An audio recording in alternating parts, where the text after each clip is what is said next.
Hello everyone, good morning. Welcome to my channel Nismita official. আশা করছি তোমরা সবাই ভালো আছো, আর আমিও খুব ভালো আছি। আর আবার চলে এলাম নতুন একটি ব্লগে। আজকে সকালটা শুরু হচ্ছে একটু অন্যরকমভাবে। আজকে দিদির স্টুডেন্টদের নিয়ে একটা ছোট্ট পিকনিকের আয়োজন করা হয়েছে। আমি আজকে খুব সকাল সকাল উঠে ব্রাশ ট্রাশ করে নিয়েছি, যেহেতু কাজকর্ম করতে হবে না, ওই জন্য তাড়াতাড়ি ব্রাশ করে কয়েকটা জামা কাপড় ছিল, মা ওইদিকে ব্যস্ত ছিল, তার জন্য আমি কেচে কুচে নিয়েছি। নেওয়ার পরে এখানে চলে এসেছি। এখানে ওই পিকনিকের আয়োজন করছে, সব কিছু জোগাড় জানতে করছে, কাটাকুটি করছে দিদি আর স্টুডেন্টের মা দুজনে। তারপর আস্তে আস্তে কয়েকটা স্টুডেন্ট এসছে। ওরা সকালবেলা, যেহেতু পিকনিকটা শুরু হয়েছে সকাল থেকে, ওই জন্য সকালবেলা একটু ঘুরতে এসছে, পিকনিক কী করছে না করছে। তো তারপরে এদের দুজনকে আমি বলছিলাম একটু হাই করে দিতে, কিন্তু এরা লজ্জা পাচ্ছে। আর এই পাশেই পিঙ্ক কালারের ড্রেস পরা যে মেয়েটা দেখতে পাচ্ছ, খুবই দুষ্ট। আর এইদিকে আমি স্নান টান করে রেডি হয়ে নিয়েছি। তারপরে আমাকে এখানে কড়াইশুঁটি কাটার জন্য বসিয়ে দিয়েছে।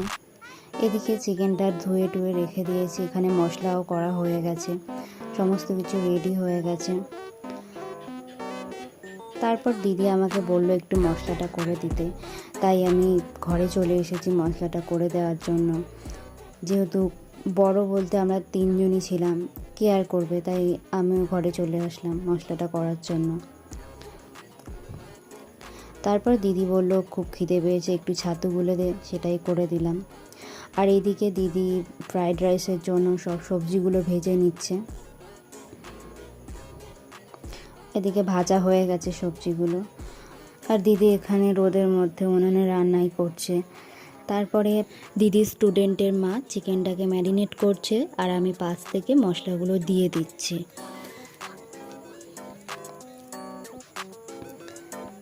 বুঝতে পারছিলাম না কতটা করে দেবো, তাই অল্প অল্প দিচ্ছিলাম, আর বলছিল যে আর দিতে হবে না, আরেকটু দে আরেকটু দে।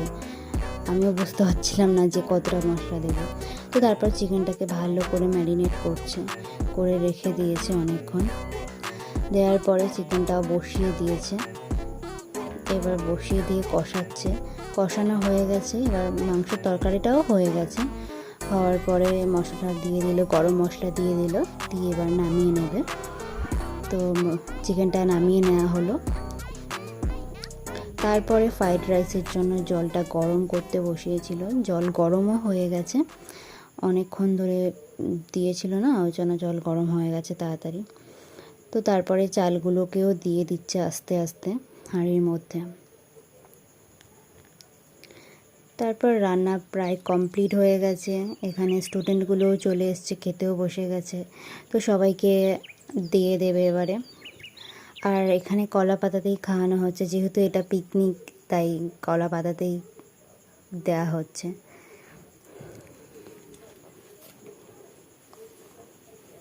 ওরাও জিনিসটা বেশ মজারই নিয়েছে, কলা পাতাতে খাচ্ছে।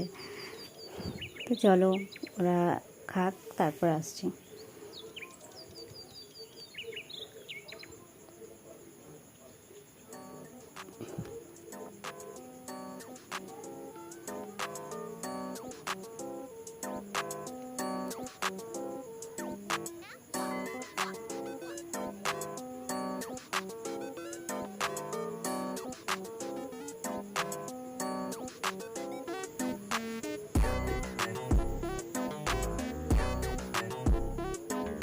তারপরে একটা স্টুডেন্ট লেট করে এসছে, আসার পর ওখানে ওকে বসিয়ে দেওয়া হলো।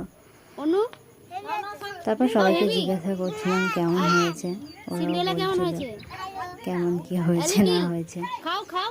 খাওয়া শুরু করো।